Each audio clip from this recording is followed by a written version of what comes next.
எல்லாருக்கும் வணக்கம். இந்த நாளில் கூட 1000 வருஷ அரசாட்சி குறித்து வேதத்தில் சொல்லப்பட்ட வார்த்தை தியானிப்போம்.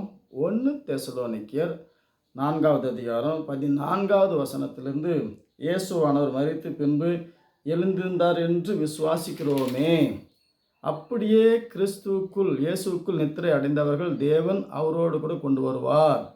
கர்த்தருடைய வார்த்தை முன்னிட்டு நாங்கள் உங்களுக்கு சொல்லுகிறதாவது, கர்த்தருடைய வருகை மட்டும் உயிரோடு இருக்க நாம் நித்திரை அடைந்தவருக்கு முந்திக் கொள்வதில்லை. ஏனெனில் கர்த்தர் தாமே ஆரவாரத்தோடு பிரதான தூதன் சத்தத்தோடு தேவ எக்காலத்தோடு வானத்திலிருந்து இறங்கி வருவார். அப்பொழுது கிறிஸ்துவுக்குள் மரித்தவர்கள் முதலாவது எழுந்திருப்பார்கள். பின்பு உயிரோடு இருக்கும் நாமும் கர்த்தருக்கு எதிர்கொண்டு போக மேகங்கள் மேல் அவரோடு கூட ஆகாயத்தில் எடுத்துக்கொள்ளப்பட்டு இவ்விதமாய் எப்பொழுதும் கர்த்தரோடு கூட இருப்போம். ஆகவே இயேசு மரித்தார், உயிர்த்தார், எழுந்து விசுவாசிக்கிறோம். அப்படியே தேவன் இயேசுக்குள்ளே மரித்தவர்களை அவர் கொண்டு வருவார். கொண்டு வந்து இந்த பூமியில் மறுபடியும் கல்யாணம் பண்ணி வச்சு வாழ வைப்பாரா? இல்லை. நித்திரை அடைந்தவர்களுக்கு முந்திக் கொள்வதில்லை. அவர் பரிசுத்தவான்களை கொண்டு வருவார். மரித்தோரை உயிரோடு எழுப்புவார். உயிரோடு இருக்கிற நாமளும் மறுரூபமாகி எடுத்து கொள்ளப்படுவோம். பரலோக ராஜ்யத்துக்கு கொண்டு போகப்படுவோம். பூமியில் இல்லை. இது கடைசி உலகம் முடியும் போது வருகிற வருகை. ஆகவே அதுக்கு முன்னாடி 1000 வருஷ அரசாட்சி நடக்கணும்.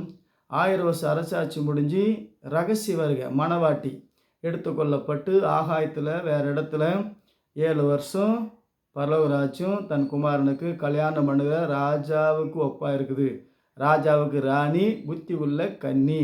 இல்லைன்னா நீ தான் கழுவப்பட்ட பன்றி, மறுபடியும் சேர்த்துல பொருளவு. ஆகவே 1000 வருஷம் அரசாட்சி முடிஞ்சு ரகசிய வருகை முடிஞ்சு சாத்தானுடைய ஆட்சி, கோமாளி தாத்தானுடைய 7 வருஷம் ஆட்சி முடிஞ்சு கடைசியில் தான் தேவன் வருகிறார். ஆகவே உலகம் முடியும் போது தான் இந்த வருகை. தேவ தூதர்கள் எக்காலம் ஊதுவாங்க. கிறிஸ்துவுக்குள்ள மரித்தவர்கள் பரிசுத்தவான்கள் கொண்டு வருவார்.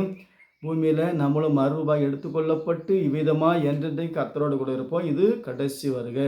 அதுக்கு முன்னாடி இப்போ நடக்கிறது, இப்போ தேவன் நமக்கு தர வேண்டியது 1000 வருஷ அரசாட்சி.